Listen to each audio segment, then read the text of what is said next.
మీరు యూట్యూబ్లో videos upload చేస్తూ ఉంటే ఒక సింపుల్ క్వశ్చన్, మన వీడియో ఎలా పెర్ఫామ్ అవుతుంది, వ్యూస్ వస్తున్నాయా లేకపోతే స్టాప్ అయిపోయినాయా, ఆడియన్స్ ఎక్కడ డ్రాప్ అవుతున్నారు, ఎందుకు డ్రాప్ అవుతున్నారు, ఈ అన్ని ఆన్సర్స్ మీరు ఎవరిని అడగాల్సిన అవసరం లేదు, అన్నీ ఒకే చోట దొరుకుతాయి. అదే యూట్యూబ్ స్టూడియో అప్లికేషన్. చాలా మందికి తెలుసు అనుకుంటారు కానీ దీంట్లో చాలా డీటెయిల్స్ ఉంటాయి. ఒకసారి క్లియర్గా అర్థం చేసుకోండి. ఈ యాప్ అనేది మన ఛానల్కి సంబంధించిన ఒక కంట్రోల్ రూమ్ లాంటిది. మీ ఛానల్ మొత్తాన్ని వైటీ స్టూడియో అప్లికేషన్ నుంచి కంట్రోల్ చేయొచ్చు. క్లియర్గా గ్రోత్ అవ్వచ్చు, వ్యూస్ అవ్వచ్చు, అన్నీ కూడా మీరు కంట్రోల్ చేసుకోవచ్చు. ఎలా అంటే మీరు ఇంప్రూవ్ చేసుకుంటారు.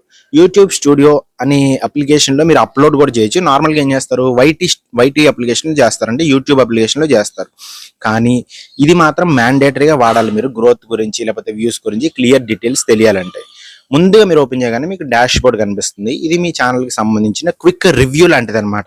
అంటే గత 28 రోజుల్లో మీ ఎంత వ్యూస్ వచ్చాయి, లేకపోతే మీ ఛానల్కి ఎంతమంది సబ్స్క్రైబర్స్ పెరిగారు, అవన్నీ కూడా క్లియర్గా చూపిస్తుంది. సింపుల్గా చెప్పాలంటే ఇది ఒక మంత్లీ రిపోర్ట్ లాంటిది అనమాట. ఓవరాల్గా గత 28 రోజుల్లో ఏమేమి వచ్చాయని మీకు క్లియర్గా కనిపిస్తుంది. అండ్ తర్వాత ఇంపార్టెంట్ సెక్షన్ వచ్చేసి అనలిటిక్స్. ఇది మీ ఛానల్కి బ్రెయిన్ లాంటిది. మీ ఛానల్ గురించి క్లియర్ డీటెయిల్స్ నిజం చెప్పేది ఇదే అనమాట. ముందుగా మీరు వ్యూస్ చూస్తారు కదా, వ్యూస్ అంటే ఎంతమంది మీ వీడియో చూసారు, అలాగే వాచ్ టైం కూడా ఉంటుంది. అంటే ఎంతసేపు వాళ్ళు చూసారు అనేది కూడా ఉంటుంది అనమాట. యూట్యూబ్కి ఎక్కువ వాచ్ టైం ఉన్న వీడియోస్ ఏవైతే ఉంటాయో అవైతే చాలా ఇష్టం అనమాట. వాటిని ఇంకా ఎక్కువ ముందుకు తీసుకెళ్ళడానికి ట్రై చేస్తుంటుంది. అండ్ ఇంకా సబ్స్క్రైబర్స్ కూడా ఇక్కడే కనిపిస్తుంటారు మీకు. మీ ఛానల్ గ్రో అవుతుందా లేదా అన్నది ఇక్కడే క్లియర్గా మీకు అర్థమవుతుంది అనమాట. దాన్ని చూసి మీరు మార్చుకుంటూ ఇంప్రూవ్ చేసుకుంటూ వెళ్తే గ్యారంటీగా సక్సెస్ అయితే అవుతారు. అండ్ తర్వాత రీచ్ అనే సెక్షన్ కూడా ఉంటుంది. ఇది కూడా మీకు చాలా ఇంపార్టెంట్. మీ వీడియో ఎంతమందికి కనిపించింది అనేది ఇక్కడ కనిపిస్తుంది అనమాట. ఎక్కువ మందికి రీచ్ అయితేనే కదా మీకు వ్యూస్ వచ్చేది, వాళ్ళ దగ్గరికి వెళ్తేనే వాళ్ళు చూస్తారు. అండ్ ఇందులో ఇంప్రెషన్స్ కూడా ఉంటాయి అనమాట. ఇంప్రెషన్స్ అంటే ఏంటి, మీ థంబ్నెయిల్ ఎంతమందికి షో అయ్యింది, మీ థంబ్నెయిల్ అనేది మీ వీడియో సంబంధించిన థంబ్నెయిల్ అనేది ఎంతమందికి చూపించింది అనేది ఉంటుంది అనమాట. అలాగే సిటిఆర్ అనేది ఉంటుంది.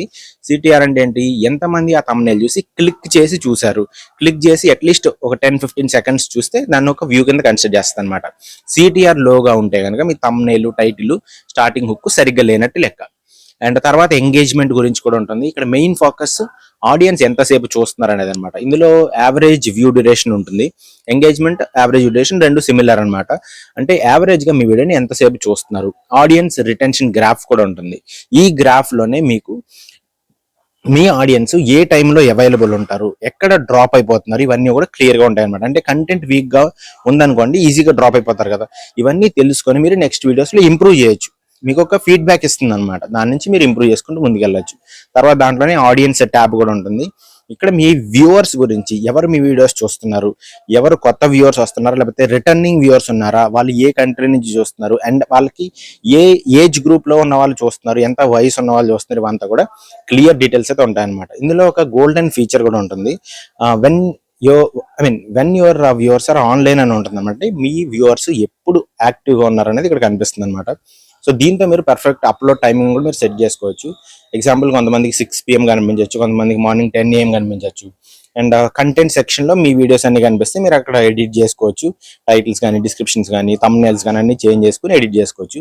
అండ్ వీడియో అప్లోడ్ చేసిన తర్వాత ఆప్టిమైజేషన్ కూడా ఇక్కడ చేసుకోవచ్చు అనమాట. అంటే కొంచెం ట్రిమ్ చేసుకోవడం, ఎడిటర్ కూడా మీకు ఇక్కడ కనిపిస్తుంది.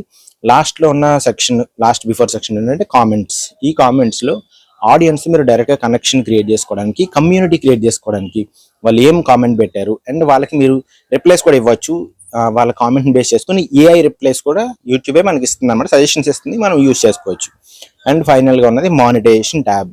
ఇక్కడ మీ ఛానల్ ఎలిజిబుల్ అయిన తర్వాత మీకు మనీ ఎర్న్ చేసే అవకాశం ఉంటుంది కదా. యాడ్స్ అవ్వచ్చు, మెంబర్షిప్స్ అవ్వచ్చు, సూపర్ చాట్స్ అవ్వచ్చు, ఇవన్నీ కూడా ఇక్కడ మేనేజ్ చేసుకోవచ్చు అనమాట. చాలా వరకు సెట్టింగ్స్ మీ యాప్లోనే ఉంటాయి. కొన్ని సెట్టింగ్స్ మాత్రం మీరు డెస్క్టాప్ సైట్లో వైటీ స్టూడియోని ఓపెన్ చేసుకోవాల్సి వస్తుంది అనమాట. అండ్ తర్వాత మీరు డెస్క్టాప్ సైట్లో ఓపెన్ చేస్తే ఆడియో లైబ్రరీ కూడా ఉంటుంది. ఫ్రీ మ్యూజిక్, కాపీరైట్ ప్రాబ్లం లేని ఫ్రీ మ్యూజిక్ అంతా కూడా ఈ ఆడియో లైబ్రరీలో దొరుకుతుంది అనమాట.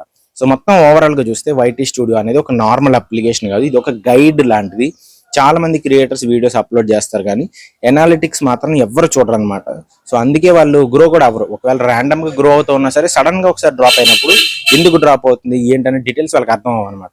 సో మీరు ఈ యాప్ రెగ్యులర్గా యూస్ చేస్తే మీ మిస్టేక్స్ మీరే ఐడెంటిఫై చేసుకుంటారు అండ్ మీ కంటెంట్ని మీరు ఇంప్రూవ్ చేసుకోగలుగుతారు. మీ ఛానల్ గ్రోత్ కూడా మీ కంట్రోల్లోకి వస్తుంది అనమాట.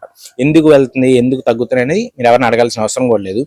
చివరిగా ఒక స్ట్రాంగ్ లైన్ గుర్తుపెట్టుకోండి, యూట్యూబ్ సక్సెస్ అనేది లక్ కాదు, అది ఒక గేమ్ లాంటిది అనమాట. మీరు చాలా డేటాతో మీరు గేమ్ ఆడుతూ ఉండాలి. యూట్యూబ్ స్టూడియో యూస్ చేస్తేనే మీరు ఒక స్మార్ట్ క్రియేటర్ అవుతారు. స్మార్ట్ క్రియేటర్ అయితేనే మీకైతే ఫాస్ట్ గ్రోత్ అయితే వస్తుంది అనమాట. అండ్ ఈ క్లియర్ డీటెయిల్స్ మీకు అర్థమైనాయా? మీరు యూట్యూబ్ స్టూడియో అప్లికేషన్ వాడుతున్నారా? ఒకవేళ వాడుతూ ఉంటే కనుక ఆడియన్స్ ట్యాబ్ ఎక్కువ వాడతారా, లేకపోతే ఎంగేజ్మెంట్ ట్యాబ్ ఎక్కువ వాడతారా? నేను వైటీ స్టూడియో అప్లికేషన్ వాడుతున్నాను కానీ ఇంకా తెలుసుకోవాలనుకుంటున్నాను అని అయితే కనుక కింద కామెంట్ సెక్షన్లో మెన్షన్ చేయండి. I need to learn YT studio అని చెప్పండి, లేదా యూట్యూబ్ స్టూడియో గురించి నేను నేర్చుకోవాలనుకుంటున్నానని చెప్పండి. నేను క్లియర్గా ఓపెన్ చేసి మొత్తం డీటెయిల్స్ అని మీకు చూపిస్తాను. మీకు క్లారిటీ వస్తుంది అనమాట. వైటీ స్టూడియో మీకు ఎలా హెల్ప్ అవుతుంది అండ్ మీరు దాన్ని చూసే పర్స్పెక్టివ్, ఒక డీటెయిల్ ఉంది, డేటా ఉంది, కానీ డేటాను మనం అర్థం చేసుకోకపోతే ప్రాబ్లం కదా. ఎలా అర్థం చేసుకోవాలనే డీటెయిల్స్ కూడా నేను క్లియర్గా ఒక కంప్లీట్ వీడియో అయితే చేయబోతున్నాను. ఆల్రెడీ మన ఛానల్లో ఒక వీడియో ఉంది, మీరు కావాలంటే అది కూడా చూడొచ్చు. బట్ ఇప్పుడు అప్డేటెడ్గా ఏఐ వచ్చింది, ఏఐ కామెంట్స్ వచ్చాయి, ఏఐ సమ్మరీ వచ్చింది, బ్రెయిన్ స్టార్మింగ్ కూడా వచ్చింది, ఇంకా చాలా డీటెయిల్స్ ఉన్నాయి అనమాట. వాటి గురించి నేను క్లియర్గా స్క్రీన్ షేర్ చేస్తూ నేను మీకు చూపించగలుగుతాను.